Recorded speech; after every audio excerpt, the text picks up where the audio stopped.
Nah, kali ini saya akan menjelaskan bagaimana sih cara menganalisis butir soal. Yang pertama kita akan membahas tingkat kesungkaran pilihan ganda dengan rumus P sama dengan B per CS. P yang artinya proportion atau indeks kesungkaran, sedangkan B adalah banyaknya siswa yang menjawab dengan benar. JS jumlah seluruh siswa yang mengikuti tes. Oke, kita masuk ke contoh soal. Di sini saya ada 6 siswa dengan 5 soal. Rumus dari tingkat kesungkaran ialah P sama dengan B per JS. B adalah banyaknya siswa yang menjawab dengan benar. Kita ambil yang nomor 1. Yang menjawab dengan benar ada 1, 2, 3, 4, 5.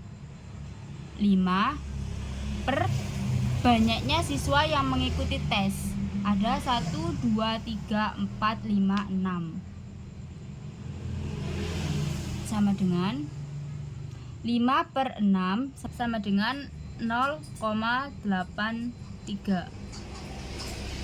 Nah, ini kita sudah menemukan jawabannya 0,83. Termasuk kategori apa? Termasuk ikut kategori soal yang terlalu mudah.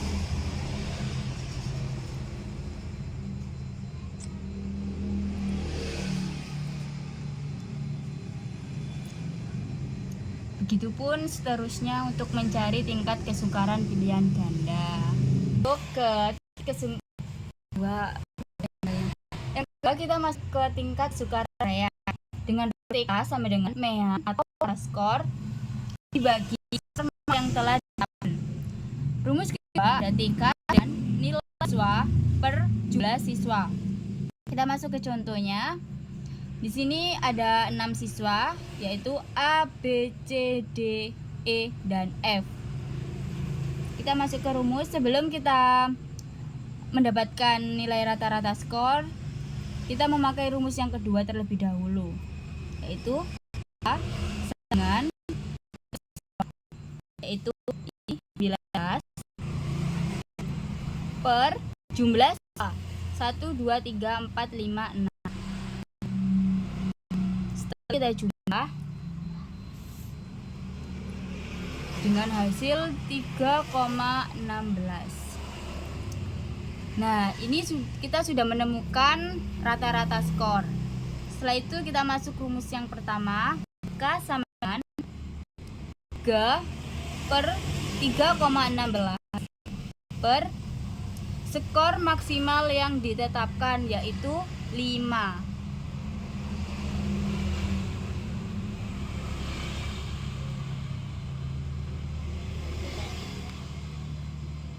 Dengan hasil 0,63.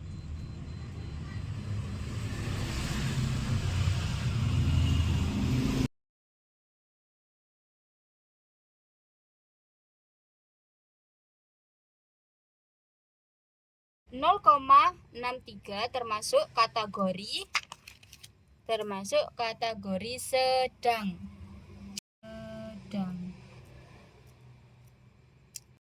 Oke, yang ketiga adalah daya pembeda pilihan ganda dengan rumus D sama dengan BA per JA dikurangi BB per JB sama dengan PA per PB.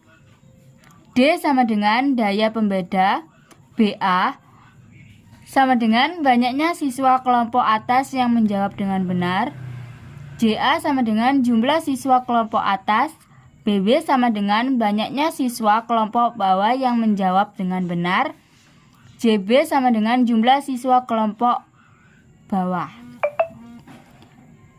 Di sini ada contoh dengan 6 siswa, yaitu A, B, C, D, E, dan F. Dan ada 5 soal.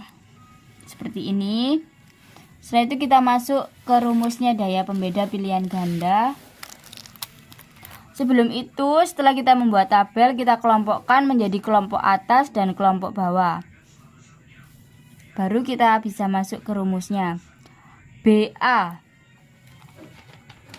3, JA-nya juga 3 dikurangi BB 2 dibagi 3 sama dengan 3 dibagi 3 sama dengan 1 dikurangi 2 dibagi 3 sama dengan 0,66.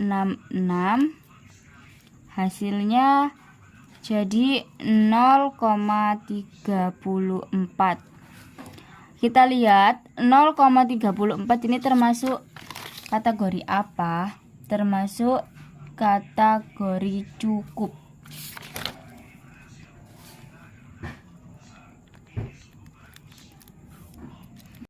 Keempat, ada daya pembeda uraian dengan rumus D sama dengan rata-rata kelompok atas dikurangi rata-rata kelompok bawah dibagi skor maksimal. Ada rumus juga rata-rata kelompok atas sama dengan jumlah nilai kelompok atas dibagi kelompok atas. Rumus yang kedua ada rata-rata kelompok bawah sama dengan jumlah nilai kelompok bawah dibagi kelompok bawah.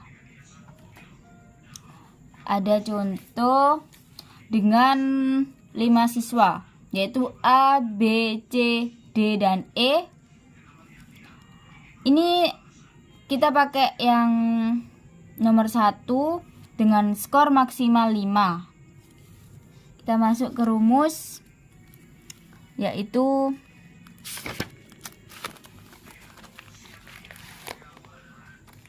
mencari rata-rata kelompok atas terlebih dahulu. Rumusnya jumlah nilai kelompok atas dibagi kelompok atas, yaitu 11 dibagi 3. Dari mana 11?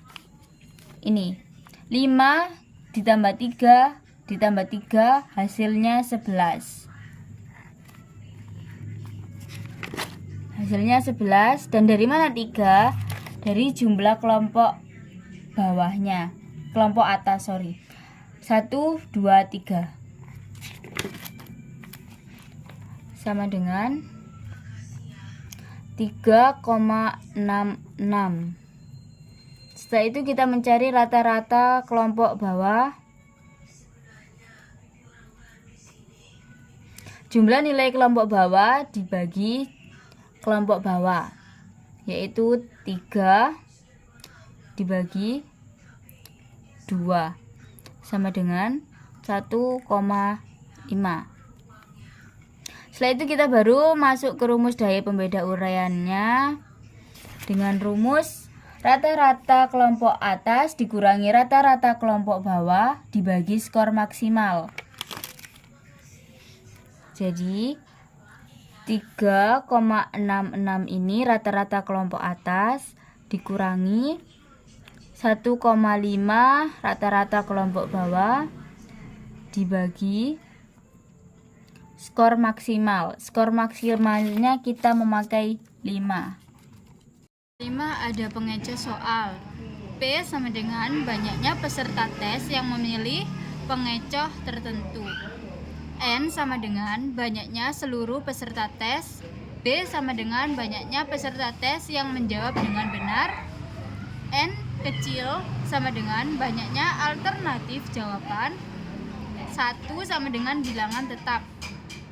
Rumusnya indeks pengecoh sama dengan P per N dikurangi D dibagi N dikurangi 1 dikali 100%. Sini ada contoh soal dengan pilihan alternatif A, B, C, D, dan E. Nah, di sini kita menghitung 1 ya. Jadi P-nya kita ambil yang 4. N banyaknya seluruh peserta tes ada 23. B banyaknya peserta tes yang menjawab dengan benar ada 14. kunci jawabannya di sini kita pakai yang 14, yaitu D. N, banyaknya alternatif jawaban ada 1, 2, 3, 4, 5. Kita masuk ke rumus, yaitu P sama dengan 4 per 23 dikurangi 14 dibagi 5 dikurangi 1 kali 100% sama dengan 4 per 9 dibagi 4 kali 100 dengan 4 per 2,25 kali 100. Hasilnya 177,7.